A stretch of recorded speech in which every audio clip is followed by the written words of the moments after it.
Welcome to the Living with Narcissists podcast, where the first recommendation is don't. But unfortunately, that's not always possible.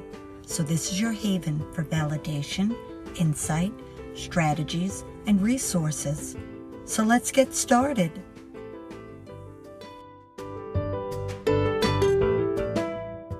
Welcome, I'm Carrie, and this is the Living with Narcissists podcast.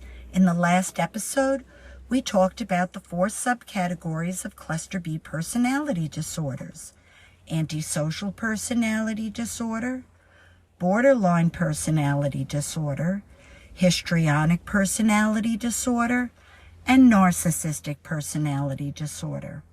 In previous seasons, we learned about attachment style, secure and insecure.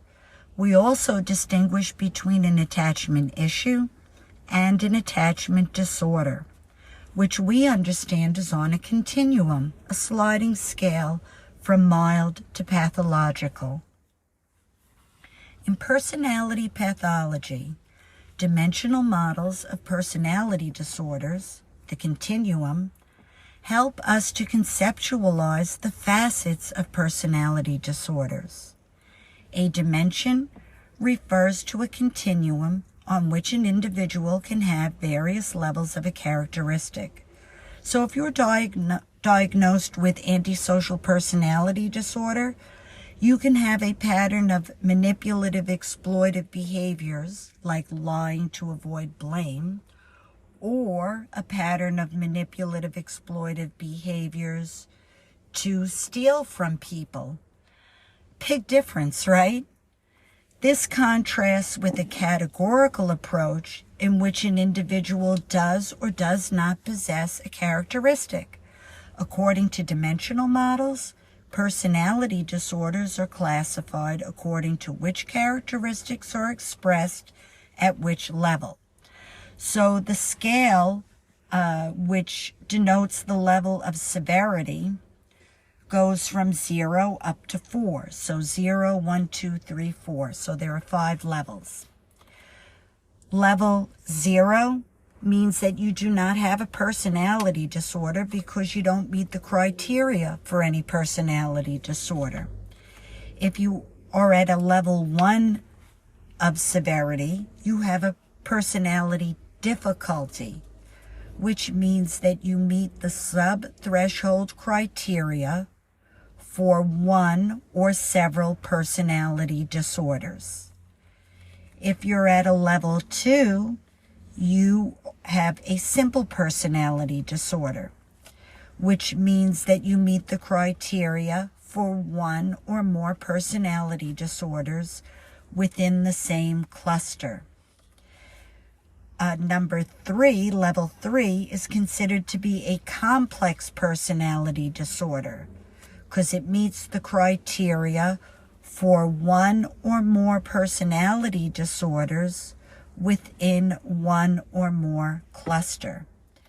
When you get to a level 4, you're at a severe personality disorder because the person meets the criteria for the creation of severe disruption to both the individual and to other people or society at large.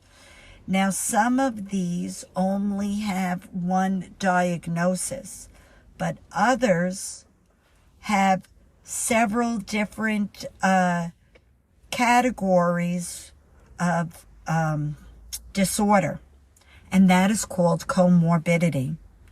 Comorbidity is a medical term which means that there is more than one disease or condition within the body at the same time. So from a medical standpoint, an example of that would be diabetes and heart disease. And these comorbidities may or may not interact with each other, but they're usually long-term or chronic. In the context of psychology, comorbidity refers to more than one mental disorder that exists along the primary diagnosis. So maybe you have narcissistic personality disorder and antisocial personality disorder, or you have antisocial personality disorder, and maybe you have schizoid tendencies, which would be a cluster A disorder. So that's what comorbidity is, and it's actually very common in mental illness. It's important to understand that as you move further up the scale, the individual's behavior becomes much more difficult to deal with, and their ability to accept feedback, have insight, and accountability is low to none. And keep in mind that if they're apologizing or being accountable, they may be feigning an apology in order to manipulate you. It helps to see where the difficult person in your life is on this dimensional scale, because it can make it more obvious that there is nothing that you can do other than focus on yourself. You may have to accept, like I must, that these people will never really change. This clarity allows me to decide what's in my best interest and to not waste my time expecting the narcissists in my life to behave in a healthy way. Because as Dr. Phil says, I didn't break it and I can't fix it. And I'll add, so why should I try? Thank you very much for joining me. I hope this information is helpful.